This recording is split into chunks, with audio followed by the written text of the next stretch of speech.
2020 has definitely given us a lot to be concerned with. The coronavirus has created many challenges for us, whether it be financially, missing out on visiting family, friends. It's impacted nearly all aspects of our life. It's also helped me take a closer look at what's important in my life and the way I make decisions. Not long ago, I know I made most of my decisions from a place of fear. And when I say fear, I really mean scarcity, or from a place of believing there isn't enough of anything in the world for all of us to enjoy. Today, I'm hoping to inspire you to take up an alternative way of thinking and making decisions, which is based upon faith. We all make decisions, and they can only come from one of two places: fear or faith. You choose. And when I say faith, I'm not referring to some religious dogma type of faith. On the surface, when you hear those two words, you think that they're pretty different, but the truth is they have a lot of similarities. Both of them require you to believe in something unseen without evidence. The choices that you make, whether they are driven by fear or faith, really make a difference in the way you perceive the world. When you decide to make decisions based upon fear or false expectations appearing real, those decisions always come from a place of believing that there isn't enough, or you're not good enough, or something or someone is holding you back. You make far different choices than you are driven by faith, or fascination, appreciation, imagination, truthfulness, and happiness. And unless you've watched some of my earlier videos, I bet you've never heard that acronym before. That's because I made it up, and it isn't like out there in the regular press. But, after years of studying self-improvement and reading scores of books and doing numerous seminars for higher performance and life mastery, I've noticed trends. And I believe it was Jim Rohn that said, "Success in failure leaves clues." He further went on to explain that we should see how successful people approach life and mimic them. Conversely, he said we should pay attention to how unsuccessful people approach life and stay away from their ideas.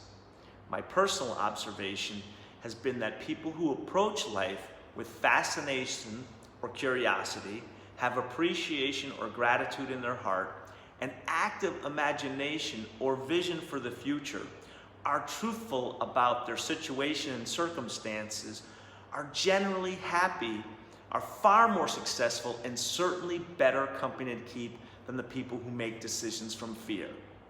And I know right now, the negative Nancys, skeptics, and pessimists are fighting this concept because they need their negativity like an alcoholic needs a drink. To that, I say bullshit, and my bullshit meter is going off. It's a choice there, pal, and a pretty shitty one at that. Your attitude sucks, and it brings others down. Yep, I said it.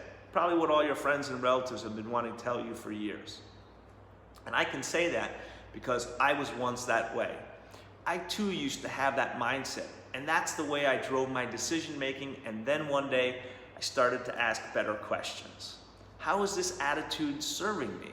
How am I going to get to the goals that I want when I'm always afraid of failure?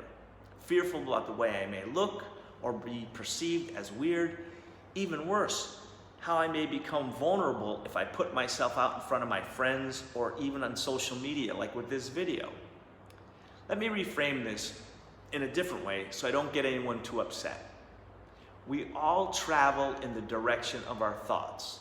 In fact, just recently this was proven by a former medical professor, Dr. Bruce Lipton from Stanford University. And he said the new science of epigenetics has shown our genes are in fact controlled and manipulated by how our minds perceive and interpret our environment. So if you're continuously fearful about your bills, the weather, your job, whatever, chances are you'll be experiencing more of those things in your life, and when they're a problem, they'll seem even bigger than if you didn't focus on them. When you train yourself as a person of faith, as described earlier, you're still going to have problems with money, your health. The weather is still going to suck if you're from Chicago, like a lot of my friends. But the massive difference is when you encounter them You'll see them for what they are, merely obstacles, and you'll summarily get rid of them and move on to the better parts of your life. Hey, I'm not trying to be preachy, because believe me, I'm far from perfect in any way. And if you don't believe me, just ask my wife, Kirsten. I bet you she's even got a very neat little list, because she's super organized. I'm just kidding. And she may have a list. But anyway, I'm merely suggesting here an alternative way of life that helps you get the results you want based on the belief in your thoughts and your actions and no one else's. But be forewarned, this way of life has little room to blame anyone else for your failures or successes. So those of you who really like to drop that victim card, this is going to be hard for you to adopt, but it's well worth it. I hope you found this helpful, and if you do, please like it, share it, and subscribe to my channel. And as always, you can email me back. I'm easy to get to, Mark@lifewithoutaboss. Take care.